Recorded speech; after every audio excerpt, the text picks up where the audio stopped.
திமுக கூட்டக்கூடிய கூட்டத்துக்கு தான் நாங்கள் போகலை, நல்லா புரிஞ்சுக்கங்க. தமிழக அரசு சார்ந்த ஒரு கூட்டம் கூட்டப்பட்டதுக்கு நாங்கள் வருவதற்கு தயாராக இருக்கிறோம்ன்றதையும் சொல்லியிருக்கிறேன். புரியுதுங்களா? உடனே வரல பிஜேபியோட பி டீம் நீங்கள் என்ன சிறுபான்மை மக்களுக்காக செஞ்சு கிழிச்சிட்டீங்கன்னு கேட்குறேன். என்ன பண்ணிட்டீங்க? இன்னைக்கு வரைக்கும் ஒரு நாடாளுமன்றம் கொடுக்கறதுக்கு துப்பு இல்லாத நீங்கள் தானே சமூக நீதியினுடைய பாதுகாவலராக இருக்கீங்க. தமிழக வெற்றி கழகத்தில் நடந்த உண்மை என்னன்றது மக்களுக்கு இன்னைக்கு தெரியும். அவர் அஜித் அவர்கள் பேசிட்டாருன்றதுக்காக இதாகவும் அவர் மாற்றி பேசிட்டாரு, திமுக அவங்க தரப்புக்கு தேவையான மாதிரி பேசுவார். இல்லை, உங்களை தான் அவர் பிளைன் பண்ணுறாரு அப்படின்னு சொல்லியிருக்காரு. அவர் ஆதரவாக சொல்லியிருக்கட்டும், எதிராக சொல்லியிருக்கட்டும், அது அவருடைய கருத்து. பொய்யை நிறைய பேர் பேசணும்னா உண்மையாக மாறிடுன்ற ஒரு நெரேட்டிவை அவங்களுக்கு ஒரு தேர்தல் வீக கணிப்பாளர் செட் பண்ணி கொடுக்குறாரு. அது ரொம்ப தவறு. இன்னைக்கு தலைவர் தளபதியினுடைய ஐடி விங் இருக்குல்ல, விர்ச்சுவல் வாரியர்ஸ், அவன் போட்டு பொழந்து தள்ளிக்கிட்டு இருக்கான்.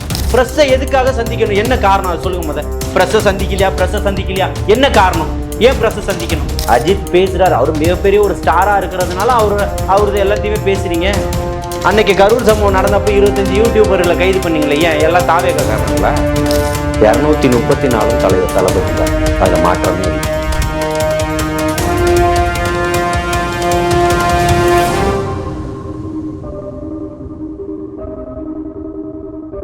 ஜாம்பவான் டிவி நேயர்கள் எல்லாருக்கும் ஒரு பெரிய வணக்கம். இன்று நம்மோட இணைந்திருப்பவர் டிவிக்கு ஆதரவாளர் ஜலீல் அவர்கள் இணைஞ்சிருக்காரு. வணக்கம் சார். வாழ்த்துக்கள். எப்படி இருக்கீங்க? நலமா இருக்கேன். சிறப்பு. எப்படி போயிட்டு இருக்கு? நல்லபடியாக போயிட்டு இருக்கு, இறைவன் கிருபையால். சிறப்பு. எல்லாரும் அந்த எஸ்ஐஆர் மேட்டர் பத்தி பயங்கரமா பேசியிருந்த நேரத்துல கருணாஸ் அவர்கள் சமீபத்தில் ஒரு கருத்து ஒன்று தெரிவிச்சிருந்தாரு. எல்லா கட்சி தலைவர்களும் அந்த கூட்டத்தில் இணைஞ்சிருந்தாங்க. விஜய் அவர்கள் ஏன் இணையல, மக்கள் மேல இன்னும் அக்கறை இல்லாம இருக்காரு அப்படின்னு மாதிரி கருணாஸ் அவரோட கருத்து. யார் அவரும் ஒரு நடிகர், அரசியல்வாதி அப்படின்ற மாதிரி சொல்றாரு. இல்லை, நான் என்ன கேட்குறேன்னா, நீங்கள் இப்போ உங்களுடைய எம்எல்ஏ பதவி காலம் முடிஞ்சதுக்கப்புறமா திருப்பி நீங்கள் நடிக்க வந்துட்டீங்க. ஆனால் அரசியல் பக்கம் வந்ததை எந்த போராட்டத்துலேயும் நான் பார்க்கல. பலகட்ட போராட்டங்கள் நடந்திருக்கு, என்ன நான் பார்க்கல. நான் போராட்ட களத்தில் இருந்திருக்கிறேன், எத்தனையோ போராட்டங்களுக்கு நின்றுருக்கேன். இவரை எங்கேயுமே நான் பார்க்கல. இவர் எப்படி இவர் சார்ந்து என்ன கருத்துக்களை சொல்ல வர்றாருன்னு நினைக்கிறீங்க? இவங்களுடைய தாக்குதல்கள் எல்லாமே நான் பலமுறை நம்ம சேனல்லே சொல்லியிருக்கேன். இன்றைக்கி தமிழக வெற்றி கழகத்தினுடைய தலைவர் தளபதி அப்படின்னு சொல்லக்கூடிய ஒற்றை இலக்கு மட்டும்தான் இவங்க அத்தனை பேருக்குமே. அவர் வரப்போகிறாரு, இல்லை இன்னைக்கு இப்போ ஆட்சி இன்னைக்கு நாளைக்கு அதிகாரம் என் கையில் தான்றதை சொல்கிறாருன்றதை இவங்க ஏற்றுக்கிறாங்களோ இல்லையோ, ஆனால் இவர்களுடைய கேள்வி கணைகள் அத்தனையுமே அவரை நோக்கி மட்டும்தான் இன்றைக்கி தமிழக அரசியலினுடைய களம் நகர்ந்துக்கிட்டு இருக்கு. ஒன்றிய அரசியலும் அதுதான் உற்று நோக்கிக்கிட்டு இருக்கு. ஓகே, புரியுதுங்களா? இதில் எஸ்ஐஆர் அவங்களுடைய நிலைப்பாடு என்னன்னு தெளிவாக கொடுத்துருக்கிறாரு, அறிக்கையில் கொடுத்துருக்கிறாரு. மன்னன் ஐஆர்எஸ் அருண்குமார் அவர்கள் கொடுத்துருக்குறாங்க. திமுக கூட்டக்கூடிய கூட்டத்துக்கு தான் நாங்கள் போகலை, நல்லா புரிஞ்சுக்கங்க. தமிழக அரசு சார்ந்த ஒரு கூட்டம் கூட்டப்பட்டதுக்கு நாங்கள் வருவதற்கு தயாராக இருக்கிறோம்ன்றதையும் சொல்லியிருக்கிறாங்க. புரியுதுங்களா? உடனே வரல பிஜேபியோட பி டீம் இதெல்லாம் வேற எங்கேயா இன்னும் கத்துங்க. புரியுதுங்களா? கத்துறதுக்கெல்லாம் இப்போ மக்கள் இன்னைக்கு எல்லாத்தையும் புரிஞ்சுக்கிட்டாங்க, எல்லாம் தெளிவாக தெரியும் எல்லாருக்கும். நீங்கள் மக்களை குட்டையை குழப்பி மீன் பிடிக்கலாம் அப்படின்றது உங்களுடைய ஃபார்முலா. நீங்கள் பிஜேபியோட ஏ டீம்னு கூட சொல்லுங்கள், ஏன் பிஜேபின்னு கூட சொல்லுங்கள், ஒன்றும் பிரச்சனை இல்லை. மக்கள் ரொம்ப தெளிவாக இருக்கிறாங்க, யார் தளபதி அப்படின்றது தெரியும். நீங்கள் 1000 கேள்வி கணைகளை வீசினாலும் அது அத்தனையுமே ஆச்சரியக்குரியர்களாக மாற்றிக்கிட்டு போய்கிட்டே இருக்கிறாரு. தன்னுடைய கொண்ட பாதையிலும் பயணத்திலும் தெளிவாக இருக்கிறாருன்றதுல மாற்று கருத்தே இல்லைன்னு சொல்கிறேன். ஓகே, இப்போ நீங்கள் சொல்கிற மாதிரி அந்த பிஜேபியோட பி டீம்ன்ற நிறைய கருத்துக்களும் நிறைய பார்த்துட்டு இருக்கோம் சோஷியல் மீடியாவில். அதை மட்டும் ஏன் எதிர்க்க மாட்டீங்க? திமுக மட்டும்ன்ற ஒரு விஷயத்தை மட்டும் எதிர்க்கிட்டே இருக்கீங்களா? இதை ஏன் எதிர்த்து பேச மாட்டீங்க? அதுக்கு எந்த ஒரு விடையுமே கொடுக்க மாட்டீங்களா உங்கள் சைடில்? சொல்கிறது யார் சொல்கிறா? திமுக தான் சொல்லும். திமுகவினுடைய அஜெண்டா என்ன? சிறுபான்மை மக்களினுடைய வாக்குகளை கட்டி போட்டு நம்ம வச்சுருக்கோன்றது மட்டும்தான். வேற ஏதாச்சும் இருக்கா? நீங்கள் என்ன சிறுபான்மை மக்களுக்காக செஞ்சு கிழிச்சிட்டீங்கன்னு கேட்குறேன். என்ன பண்ணிட்டீங்க? இன்னைக்கு வரைக்கும் ஒரு நாடாளுமன்றம் கொடுக்கறதுக்கு துப்பு இல்லாத நீங்கள் தானே சமூக நீதியினுடைய பாதுகாவலராக இருக்கீங்க. அப்போது இன்னைக்கு சிறுபான்மை மக்களுடைய வாக்குகள் இன்னைக்கு தலைவர் தளபதி அவர்கள் வருகையை நோக்கி அவரை நோக்கி நகருதுன்றதை உங்களால் உணர முடியுதில்லை. அதுக்கப்புறம் தானே இந்த பதட்டமும் பயமும் அதிகரிச்சிருக்கு. கடந்த தேர்தலில் பிஜேபியோட அதிமுக கூட்டணி வச்சதுனால அண்ணன் தமிழ் சாரி அவர்கள் வெளியில் வராங்க. அவரை என்னன்னு கேட்கறதுக்கு கூட அறிவாலயத்தில் ஆள் இல்லை. ஆனால் தார்மீகமாக திமுகவுக்கு நான் ஆதரவு தரேன்னு சொன்னார். ஏன் தெரியுமா? தனக்கு சீட்டே கிடைக்கலனாலும் பரவாயில்ல, பிஜேபி கூட்டணி அங்கம் வகிக்கக்கூடிய கட்சியில் நம்ம போய் இருக்கக்கூடாதுன்றதுக்காக ஒரு கொள்கைவாதியாக வெளியில் வந்திருக்கார். அப்போ உங்களுடைய அறிவாலய கதவுகள் அடைக்கப்பட்டுருச்சு. இன்னைக்கு அவரும் அந்த பக்கம் இருக்காரு, அன்பு சகோதரர் நெல்லை முபாரக் எஸ்டிபிஐயும் அந்த பக்கம் இருக்கு. நமக்கு ஒரே ஆச்சரியமா இருக்கு, எப்படி எல்லா இஸ்லாமிய கிங்களையும் ஒன்றா வச்சிருக்கீங்க? இஸ்லாமியர்கள் அந்த பக்கம் இல்லையே, தளபதியை நோக்கி தானே நின்றுகிட்டு இருக்கிறாங்க. அப்போ அவர்கள் அந்த நெரேட்டிவை நீங்கள் செட் பண்ணி அடிக்கணும். பிஜேபியோட பி டீம் உங்களோடவா? உங்கள் அமைச்சர்கள் ஒருத்தர் வீட்டுக்கு ரைடு வரும்போது ஓடிடுறீங்க டெல்லிக்கு. உங்களுக்கு ஒரு பிரச்சனை வருங்கன்னா ஓடிடுறீங்க. நிதி ஆயோக் கூட்டத்தில் போட்டு மோடியினுடைய ஆட்சியை விட சிறந்த ஆட்சி இல்லைன்னு சொல்லிட்டு வரீங்க, புகழாரம் சூட்டிட்டு வரீங்க. கருப்பு பலூன் எங்கள் கூட சேர்ந்து கருப்பு பலூன் விட்டவங்கெல்லாம் வந்து வெள்ளைக்கூட கொண்டுகிட்டு போகிறீங்க. நீங்கள் பேச வேண்டியதானே? அதை பேசுகிறதுக்கு உங்களுக்கு சாமர்த்தியம் இல்லைல்ல. அப்போ திமுக இதை மட்டும்தான் சொல்லணும். நான் பிஜேபின்னு சொன்னால் தான் சிறுபான்மை மக்கள் வெறுப்பாங்கன்னு சொல்லிட்டு, நானும் ஒரு சிறுபான்மையினர் தான் என்ன. அதனால வந்து இப்போ எங்களுக்கு தெரியும் என்னெல்லாம் அநீதிகள் நடந்துக்கிட்டு இருக்குன்னு சொல்லிட்டு. இனிமேல் இந்த பூச்சாண்டி கேட்டுற வேலையெல்லாம் திமுக இந்த பாட்சாலாம் இங்கே பலிக்காது. ஒட்டுமொத்த தமிழகத்தின் மிகப்பெரிய ஒரு எதிர்பார்ப்பாக இன்னைக்கு ஒரு மக்களுடைய எழுச்சியாகவும் புரட்சியாகவும் வந்து நிற்கிறாரு.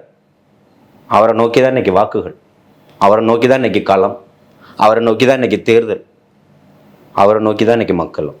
சமீபத்தில் இந்த கரூர் சம்பவம் பற்றி நிறைய பேர் அவங்களோட கருத்துக்கள் தெரிவிச்சிட்டு வந்த நேரத்தில் வந்து நடிகர் அஜித் அவர்கள் வந்து அவரோட கருத்துக்கள் வந்து தெரிவிச்சிருந்தாரு. இது தனி மனிதரை சார்ந்து எதுவுமே இல்லை அப்படின்னு ஒரு விஷயம். இது டிவிகேவோட ஆதரவாளர்கள் விஜய்க்கு சப்போர்ட் பண்ணி பேசுகிற மாதிரியும், இன்னொரு பக்கம் திமுகவோட ஆதரவாளர்கள் அவங்களுக்கு சப்போர்ட் பண்ணி பேசுகிற மாதிரியும் கருத்துக்கள் தெரிவிச்சிட்டு வர்றாரு. நீங்கள் அதை பார்க்கும்போது அவர் யாரை தான் சொன்னார்? தனி மனிதர்னா யாரை குறிப்பிட்டு? அவருடைய கருத்துக்களை சொல்லியிருக்கிறாரு. அவர் தாவேகாக்கு ஆதரவாக பேசணுன்றது எந்த எதிர்பார்ப்பும் தமிழக வெற்றி கழகத்துக்கு இல்லை. புரியுதுங்களா? தமிழக வெற்றி கழகத்துக்கு நடந்த உண்மை என்னன்றது மக்களுக்கு இன்னைக்கு தெரியும். அவர் அஜித் அவர்கள் பேசிட்டாருன்றதுக்காக இதாகவும் அவர் மாற்றி பேசிட்டாரு, திமுக அவங்க தரப்புக்கு தேவையான மாதிரி பேசுவாங்க. இல்லை உங்களை தான் அவர் பிளைண்ட் பண்ணுறாரு அப்படின்னு சொல்லிட்டு. இங்கே நான் என்ன சொல்கிறேன்னா, அவர் கரூர் சம்பவத்துக்காக அந்த பேட்டி கொடுத்துருக்காரா? இல்லை. அவர் ஒரு பொதுப்படையாக இந்த சம்பவங்கள் நடந்து இன்னைக்கு 35 நாட்களை கடந்துட்டோம் இல்லையா? அவர் இன்னைக்கு ஏதோ ஒரு காரணத்துக்காக ஒரு பேட்டி கொடுக்குறாரு. அதில் ஒரு வரிகளில் இதை சொல்லிட்டு போகிறாரு. ஒட்டு மொத்தமாக அதே அவர் என்ன சொல்ல வராருன்றதை மறந்து உங்களுக்கு ஆதரவாக சொல்லியிருக்கிறாரு, உங்களுக்கு எதிராக சொல்லியிருக்கிறாரு. மக்கள் என்ன சொல்லியிருக்கிறாங்க? மக்கள் என்ன முடிவெடுத்திருக்கிறாங்க? பாதிக்கப்பட்டவன் என்ன சொல்லிக்கிட்டு இருக்கிறான்? பாதிக்கப்பட்ட எளியவர்கள் வீட்டினுடைய குரலாக இன்னைக்கு என்ன உட்காந்துக்கிட்டு இருக்கிறாரு? ஒரு வீட்டை நீங்கள் மிரட்டுறீங்க, இன்னைக்கு அவங்க உயர்நீதிமன்றத்தில் வழக்கு தாக்கல் பண்ணுறாங்க, எங்களை மிரட்டுறாங்க, வழக்கை வாபஸ் வாங்கணும் அப்படின்னு சொல்லிட்டு. அன்னைக்கு என்ன சொன்னாங்க? அவங்களுக்கே தெரியாமல் வழக்கு போடப்பட்ட திமுக ஏன் இவ்வளோ பதட்டத்தில் இருக்கு? ஏன் இவ்வளோ பயம்? அதுக்கு அவருடைய கருத்து ஆயிரங்கள் இருக்கலாம். இது ஜனநாயக நாடு. கருத்தியலை சொல்றதுக்கு அனைவருக்கும் உரிமை இருக்கு. இல்லை, இது என்னன்னா, இப்போ நீங்க விஜயோட ஆதரவாளர்கள் என்ன சொல்றாங்கன்னா, விஜய் சப்போர்ட் பண்ணி பேசுறாங்கன்ற ஒரு விஷயத்தை தான் சொல்லி. இல்லை, நான் அதுதான் சொல்றேன். அது அவருடைய கருத்தை சொல்லியிருக்கிறார். அவர் எதை வேணா சொல்லியிருக்கட்டும். ஓகே, அவர் ஆதரவாக சொல்லியிருக்கட்டும், எதிராக சொல்லியிருக்கட்டும், அது அவருடைய கருத்து. தமிழக வெற்றி கழகம் கேட்பது வந்து உச்சநீதிமன்றத்தினுடைய தலைமை ஓய்வு பெற்ற தலைமை ஒரு நீதிபதி தான் வேணும், இதை விசாரணைக்குள்ள இடம்பெறணும்ன்றது மட்டும்தான். அவர்கள் கேட்காததை சிபிஐ கேட்டீங்க, சிபிஐ கேட்டுதா தமிழக வெற்றி கழகம்? சொல்ல முடியுமா? வாடகைக்கு யாரெல்லாம் விடுறாங்களோ அவங்களையெல்லாம் கூப்பிட்டு உட்கார வச்சுட்டு தானே டிபேட் நடத்துனாங்க இந்த ஊடகவியலாளர்கள் அத்தனை பேரும். இன்னைக்கு நடத்துங்க. இப்போதான் கொஞ்சம் கொஞ்சமாக உண்மை வந்து வெளியில் வருது. இவர்கள் என்னன்னா பொய்யை வந்து நிறைய பேர் பேசணுன்னா உண்மையாக மாறிடுன்ற ஒரு நெரேட்டிவை அவங்களுக்கு ஒரு தேர்தல் வீக கணிப்பாளர் செட் பண்ணி கொடுக்குறாரு. அது ரொம்ப தவறு. இன்னைக்கு தளபதியினுடைய ஐடி விங் இருக்குல்ல, விர்ச்சுவல் வாரியர்ஸ், அவன் போட்டு பொழந்து தள்ளிக்கிட்டு இருக்கிறான். வா நீயா நானா பார்த்துடலான்றான். 75 வருஷம் தானே சொல்கிற, ஆணி வேறைய புடுங்குறேன்றான். நீ எதை சொன்னாலும் அது சம்மந்தமாக அது ரிலேட்டடான செய்திகளை எடுத்து போட்டுறான். அப்போ என்ன சொல்லுவீங்க? இந்த மூஞ்சை கொண்டு போய் எங்கே வச்சுப்பீங்க நீங்கள்? அதனால ஒவ்வொன்றும் இவர் அந்த கருத்தை சொல்லிட்டாரு, அவர் இந்த கருத்தை சொல்லிட்டாரு. இப்போவும் நான் சொல்கிறேன், சகோதரர் அஜித் அவர்கள் சொல்லக்கூடிய கருத்து அவருடைய கருத்து. அவர் எப்படி சொல்லியிருக்கிறார் புரியுதுங்களா? அவர் ஆங்கிலத்தில் சொல்லும்போது அது வந்து இப்போ இப்படியும் மாற்றுவாங்க, அப்படியும் மாற்றுவாங்க. அது எல்லாருக்கும் தெரிஞ்சது தான். என்ன, ஒரு விசாரணை ஆணையம்ன்ற ஒன்று இருக்குது. யாரும் இதுக்கு நான் பொறுப்பு ஏற்றுக்கிறேனோ எல்லாரையும் கூப்பிட்டு தார்மீக அடிப்படையில் மன்னிப்பு கேட்டு கண்ணீர் விட்டு அந்த குடும்பத்தோடு நான் இருக்கேன், ஒரு மகனாக நான் இருக்கேன்னு சொல்லக்கூடியது. இந்த 5 குடும்பம் ஏர்கிராஃப்டில் இறந்துச்சே, எட்டி கூட போய் பார்த்துருப்பாரு இந்த உதயநிதி. எங்கே போயிட்டாரு? எங்கே போனீங்க? அப்போ உங்களுடைய வேலை என்ன? ஸ்ரீமதின்னு ஒரு பிள்ளை இறந்து போச்சுல்ல, கள்ளக்குறிச்சியில், போனீங்களா? இன்னைக்கு இவ்வளோ முனைப்பு காட்டினீங்கல்ல, இன்னும் சொன்னால் நம்ம அடிக்கடி திரும்ப திரும்ப சொல்கிற மாதிரி இருக்கும். அதே தான், கள்ளக்குறிச்சிக்கு ஏன் போகலை, அங்கே ஏன் போகலை, பரந்தூருக்கு ஏன் போகலை, டென்ஷனுக்கு ஏன் போகலை, ஆயிரம் கேள்விகள் இவங்க முன்னாடி உட்காந்துக்கிட்டு இருக்கு. ஆனால் பதில் சொல்கிறதுக்கு எந்த துப்பும் கிடையாது திமுக காரனுக்கு, அந்த அருகதையும் கிடையாது. அதை பேசுறதுக்கு இன்னைக்கு தமிழக வெற்றி கழகம் மட்டும்தான் இங்கே களத்தில் நிற்கிது. அதை தான், அந்த பிரச்சனைகளை தான் கையில் எடுக்கிறான், அதுக்கு தான் போராடிக்கிட்டு இருக்கான். அப்போ நீங்களும் அதே மாதிரி பண்ணுங்க. எதுவும் பண்ண மாட்டாங்க. ஏன் பண்ண மாட்டீங்க? ஏன் பண்ண மாட்டீங்க? நீட்டை மாற்றிடுவோம், கிழிச்சிருவோம் நீங்கள் இல்லை, எய்ம்ஸ் மருத்துவமனையை கொண்டு வந்து சொருவிடுவோம் நீங்கள் இல்லை, என்ன ஆச்சு? ஏன் பண்ணலை? எய்ம்ஸ் கட்ட பணம் இல்லை, இலவசம் கொடுக்க பணம் இருக்கு.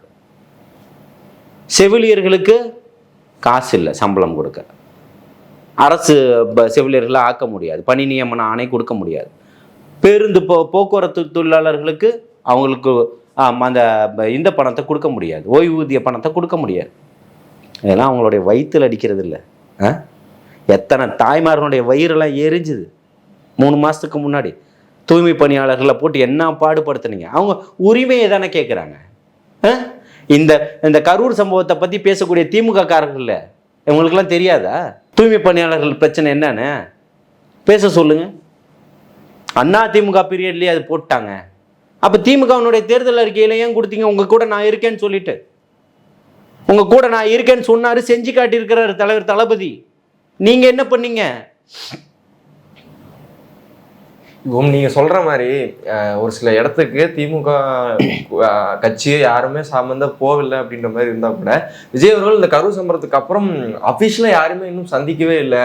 ஒரு பிரச்சனையோ நம்ம ஆரம்ப கட்டத்துல இருந்து ஏன் பிரஸ் சந்திச்சா இல்ல தமிழ்நாட்டில் ஒட்டுமொத்த பிரச்சனையும் சரியாயிடும்? இல்ல நான் கேட்கிறேன், பிரஸ் சந்திச்சா உங்க முதலமைச்சரை சந்திக்க சொல்லுங்க. துண்டு பேப்பர் இல்லாம, துண்டு பேப்பர்லயே பதில மாத்தி தானே சொல்லிக்கிட்டு இருக்கிறாரு.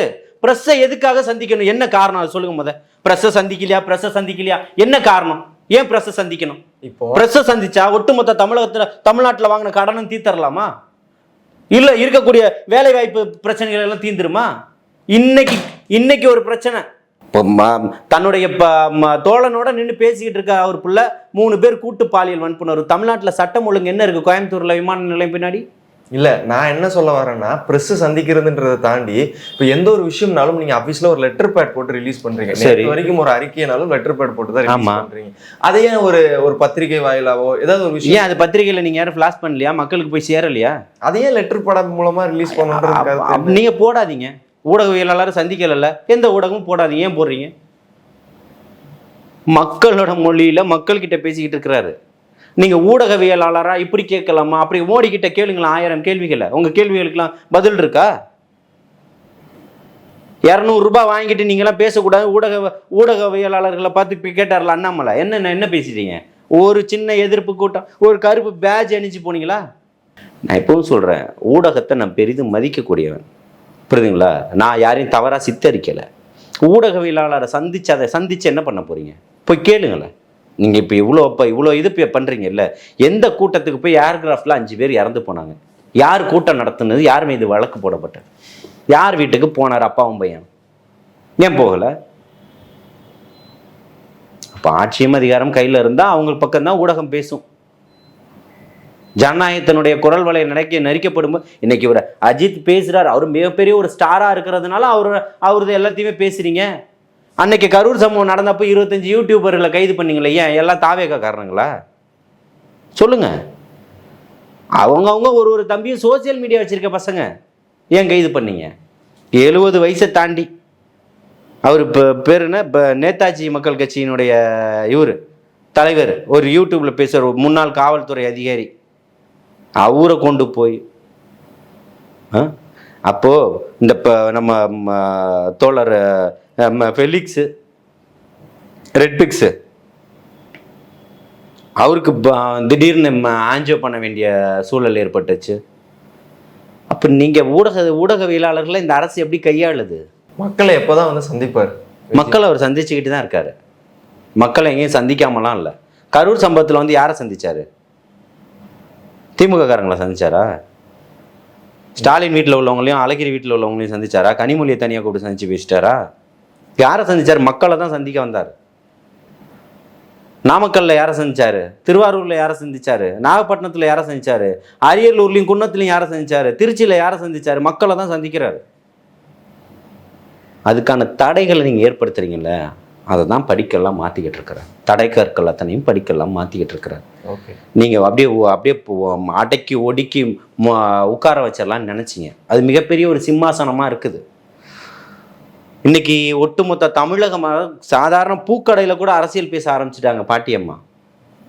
இருக்கக்கூடிய அத்தனை பேர்களுக்கும் நீங்க முதல்ல எடுத்தது இப்போ போய் கருத்து கணிப்புகளை எடுங்க. கரூர்லயே போய் எடுங்க. கரூர் சம்பவத்துக்கு முன்னாடி இருந்ததை விட இன்னைக்கு ஆதரவுகள் அதிகமா இருக்கு. நான் சொல்லலை, எல்லா ஊடகவியலாளரும் சொல்லிக்கிட்டு இருக்கிறாங்க. மூத்த பத்திரிகையாளர்கள், உண்மையான மூத்த பத்திரிகையாளர்கள் சொல்றாங்க. நீங்க நம்ப மாட்டீங்க இல்லையா? உங்களுக்கு ஆதரவா திமுக 200க்கு 200ன்னு போட்டிருக்கு. 200 தொகுதியா மொத்தம்? எத்தனை தொகுதி? 234 இருக்குல்ல. ஆனா அவங்க பார்த்தீங்கன்னா 200க்கு 200 தான் போடுவாங்க. 34 யாருது? உங்க கணக்கே தப்புன்னு சொல்றேன் நான். அப்படிதானே சொல்றாங்க? 200க்கு 200 திமுக வெல்லும் சொல்றாங்க. 34 யாருது? அப்போ உங்க கணக்கு தப்பு தானே? அப்போ தப்பு கணக்கு போட்ட ஆன்சர் சரியா இருக்குமா? 234 தலைவர் தளபதி தான், அதில் மாற்றமே இல்லை. கூட்டணிக்கு வரக்கூடியவர்களும் அவருடைய கட்சியாக தான் பார்க்கப்படும். நீங்கள் கலட்டி விட்டுட்டு போகக்கூடியவர்கள். ஏன் உங்களுக்கு கான்ஃபிடென்ட் வரல 234க்கு 34ன்னு? நல்லாட்சி கொடுத்துருக்கீங்கல்ல, அதெல்லாம் பண்ண முடியாது, அதெல்லாம் செய்ய முடியாது. இந்த நேற்று திருச்சி நேரு வீட்டில் இப்போ பஞ்சாயத்து பார்த்தீங்கல்ல, என்னென்ன நடந்துக்கிட்டு இருக்குன்னு சொல்லிட்டு. அதாவது நீங்கள் 1000 சொல்லலாம், என்ன அதுக்கும் மேலே ஒன்று இங்கே நடந்துக்கிட்டு இருக்கு. நீங்கள் பணத்தையும் சாராயத்தையும் வச்சு இந்த ஆட்சியை வாங்கலாம். முதல்ல கொள்கை இருந்தது உங்கள்கிட்ட. அண்ணா வரக்கூடிய காலத்தில் கொள்கை இருந்தது சொன்னீங்க, கொள்கையை சொல்லி ஓட்டு கேட்டீங்க. இன்னைக்கு கொள்கை இல்லை, சாராயம் மட்டும்தான் வச்சுருக்கீங்க. சாராயத்தை கொடுத்துடலாம், காசை கொடுத்துடலாம், சாப்பாடை போட்டுடலாம் அப்படின்னு நினச்சிக்கிட்டு இருக்கீங்க. ரொம்ப தப்பு. தாவேகாவோட அடுத்த நகர்வுகள் எந்த மாதிரி இருக்கு? மக்களை நோக்கி தான். ஓகே, மக்களை நோக்கி தான், தமிழகத்தை நோக்கி தான். ஒவ்வொரு இடத்துலையும் இருக்கக்கூடிய மாற்றங்களை கொண்டு வரணும்னு நினைக்கிறாரு. இன்னைக்கு அத்தனை எது பண்ணிடுவாரா, அதை பண்ணிடுவாரா? அவருடைய கட்சியில் அவர் வந்து இப்போ இந்த பதவியா போடலாம், அந்த பதவி. இவங்களுக்கெல்லாம் என்ன பிரச்சனை எனக்கு தோணலையே. பிரச்சனை யாருக்கு? அவருக்கு தானே. நீங்கள் ஏங்க தெரியுங்கன்னு கேட்குறேன். இன்னைக்கு எல்லாம் போட்டுக்கிட்டு இருக்கிறாரு. தொண்டர் படையை உருவாக்கி இருக்கிறாரு. 2500 பேரை டிஎஸ்பி தலைமையில். அவங்க எல்லாமே சரியாக போய்கிட்டு இருக்காங்க அவங்களுடைய பாதைகளை. நீங்கள் ஏன் அவங்கள போய் குழப்பிக்கிட்டு இருக்கீங்க, டிஸ்டர்ப் பண்ணிக்கிட்டு இருக்கிறீங்க? இன்னைக்கு மகளிர் அமைப்பாளர்கள் எல்லாம் போட்டுக்கிட்டு இருக்கிறாங்க. அவங்களுடைய கொள்கையிலையும் பயணத்திலையும் ரொம்ப தெளிவாக இருக்கிறாங்க. அதனால அவருக்கு வெற்றி வந்து சாத்தியமா இல்லையான்றது மக்கள் கையில் இருக்கு. 2026 வாக்குகளை எண்ணக்கூடிய நாட்கள் சொல்லும். இப்போ மக்கள் வந்து சந்திக்கணும் அப்படின்னு ஒரு பெரிய எதிர்பார்ப்பு இருக்கு. திருப்பியும் அந்த பயணம் எப்போ ஆரம்பிக்கும்னு நினைக்கிறீங்க? சீக்கிரமா ஆரம்பிச்சிடும். ஓகே, இந்த வாரத்தில் வந்து இதெல்லாம் இருக்குது, பொதுக்குழுவெல்லாம் இருக்குது. இன்னும் 2 நாளையில் பொதுக்குழுவில் நிறைய தகவல்கள் இருக்குது. உங்களுக்கான பிரேக்கிங் நியூஸ் எல்லாம் நிறையா இருக்குது. அதனால் கண்டிப்பாக அது எந்த விதத்துலேயும் அதான் நீங்கள் தொடக்கூடாத இடத்த தொட்டுட்டீங்க, புரியுதுங்களா? உங்களுக்கு நீங்கள் எதிர்பார்க்காத சம்பவங்கள்லாம் இனிமே தான் இருக்குது. கண்டிப்பாக சார். தொடர்ந்து நான் கேட்ட கேள்விக்கு எல்லாத்துக்கும் ஒன்று அழகாக பதில் சொன்னீங்க. Thank you sir. தொடர்ந்து சந்திக்கலாம். வாழ்த்துக்கள்.